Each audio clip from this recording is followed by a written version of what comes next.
যমুনা পাহারা দিচ্ছে বা যমুনায় বসে আছে কি হাসিনা সেই ফেসিবাদী আমলের পুলিশ লীগ কিনা সেটা আমরা জানতে চাই। আমরা মনে করছি এই যে উপদেষ্টা পরিষদটা যে রয়েছে, এই উপদেষ্টা পরিষদের একটা অংশ শহীদ ওসমান হাদির খুনের সাথে জড়িত। ফেসিবাদী আমলের যেই পুলিশ, এই যে পুলিশ লীগ, তারা আবার নতুন করে যে মাথাচাড়া দিয়ে হচ্ছে এবং তাদেরকে যে কেউ কন্ট্রোল করতে পারছে না। আমরা দেখতেছিলাম যখন আমাদের উপরে হামলা হয়েছে তখন পুলিশের ঊর্ধ্বতন কয়েকজন কর্মকর্তা, ডিবি কমিশনার, তিনি চেষ্টা করছিলেন বারংবার যে আসলে যাতে আমাদের উপরে হামলাটা না হয়, কিন্তু পরক্ষণেই আমরা দেখতে পেয়েছি যে তার আদেশ অমান্য করে পেছন থেকে পুলিশের কিছু সদস্য তারা অতর্কিত হামলা করেছে এবং আমাদের ভাইদেরকে রক্তাক্ত করেছে।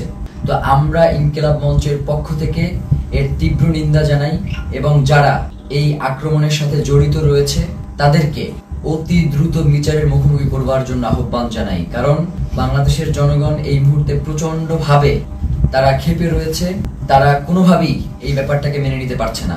যার কারণে আমরা বলবো বাংলাদেশের আইন শৃঙ্খলা পরিস্থিতি এবং জনগণকে শান্ত রাখবার জন্য আপনাদের অতি দ্রুত আজকে কারা কারা হোটেল ইন্টারকন্টিনেন্টাল এবং যমুনার যে সকল পুলিশ সদস্য দায়িত্বে ছিলেন তাদেরকে চিহ্নিত করার ব্যবস্থা করেন। এবং তারা যেই কাজটা করেছে সেটা হচ্ছে অধিকাংশ পুলিশ সদস্যের কোনো নেম প্লেট ছিল না, তারা নেম প্লেট খুলে ফেলেছে এবং প্রত্যেকে মাস্ক পরা ছিল।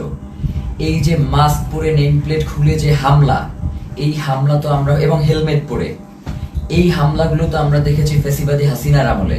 তাহলে কি এখন যমুনা পাহারা দিচ্ছে বা যমুনায় বসে আছে কি হাসিনা সেই ফেসিবাদী আমলের পুলিশ লীগ কিনা সেটা আমরা জানতে চাই।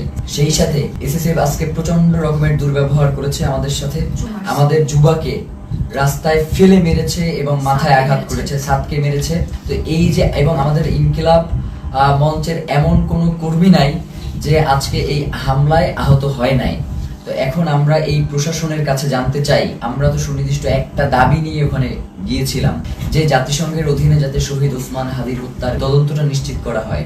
তাহলে কারা শহীদ ওসমান হত্যার তদন্ত জাতিসংঘের অধীনে দিতে চায় না, যে আজকে স্পষ্ট হয়ে গেছে। আমরা মনে করছি এই যে উপদেষ্টা পরিষদটা যে রয়েছে, এই উপদেষ্টা পরিষদের একটা অংশ শহীদ ওসমান হাদির খুনের সাথে জড়িত। নয়তো কোনোভাবেই এভাবে অমানবিকভাবে আক্রমণ করার কোনো প্রশ্নই আসে না, যেহেতু এটা শান্তিপূর্ণ অবস্থান ছিল। এবং আপনারা দেখবেন যে প্রধান উপদেষ্টার দপ্তর থেকে একটা তারা প্রেস রিলিজ দিয়েছে এবং সেখানে বলেছে যে আমরা নাকি জল কামানের উপরে উঠে গিয়েছিলাম, অথচ ছবিতে স্পষ্ট করে দেখা যাচ্ছে যে আমরা উল্টো জনগণকে শান্ত করবার জন্য চেষ্টা করছিলাম। যখন জনগণ দেখেছে যে ভিতরে জুমা এবং শান্তাকে রাস্তায় ফেলে মারা হচ্ছে, জনগণ কোনোভাবেই এটা মেনে নিতে পারে নাই, যার কারণে এইখানে ওই উদ্ভূত পরিস্থিতির সৃষ্টি হয়েছে। এর পুরো দায়ভার ওইখানে দায়িত্বরত